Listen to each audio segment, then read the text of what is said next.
اصل میں مسئلہ یہ ہے کہ ہم نے رسومات کو دین کا نام دے دیا ہے۔ یہی وجہ ہے کہ ہم اپنے دین کا پیغام دوسرے انسانوں تک پہنچانے میں ناکام ہو رہے ہیں۔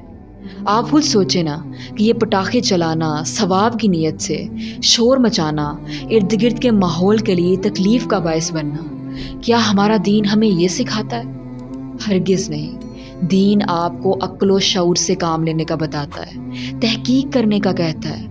لیکن افسوس اس بات کا ہے کہ ہمارے پاس وقت ہی نہیں ہے اس دین کے لیے جس پر ہم ایمان لائے ہیں۔ ہم صرف سنی سنائی باتوں پر یقین رکھتے ہیں، اور جو قرآن اور احادیث بتا رہا ہے اس کو تو ہم جاہل سمجھتے ہیں۔ اس پر ہم طرح طرح کے فتوے اور القابات لگاتے ہیں۔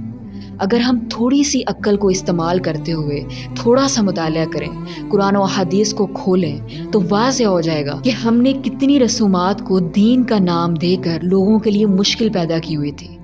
انہی میں سے ایک شب برات کا ٹاپک بھی ہے۔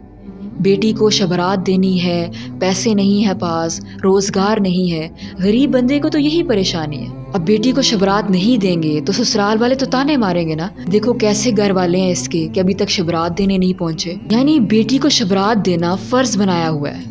آپ خود سوچیں نا کہ غریب بیٹی کا باپ تو پھر قرض لینے پر مجبور ہوگا، غریب بھائی تو پھر مایوسی کا شکار ہوگا نا۔ اور جہاں تک بات روزہ رکھنے کی ہے تو آپ صلی اللہ علیہ وسلم لیونر کیلنڈر کے مطابق ہر ماہ کی 13، 14 اور 15 کو روزہ رکھا کرتے تھے۔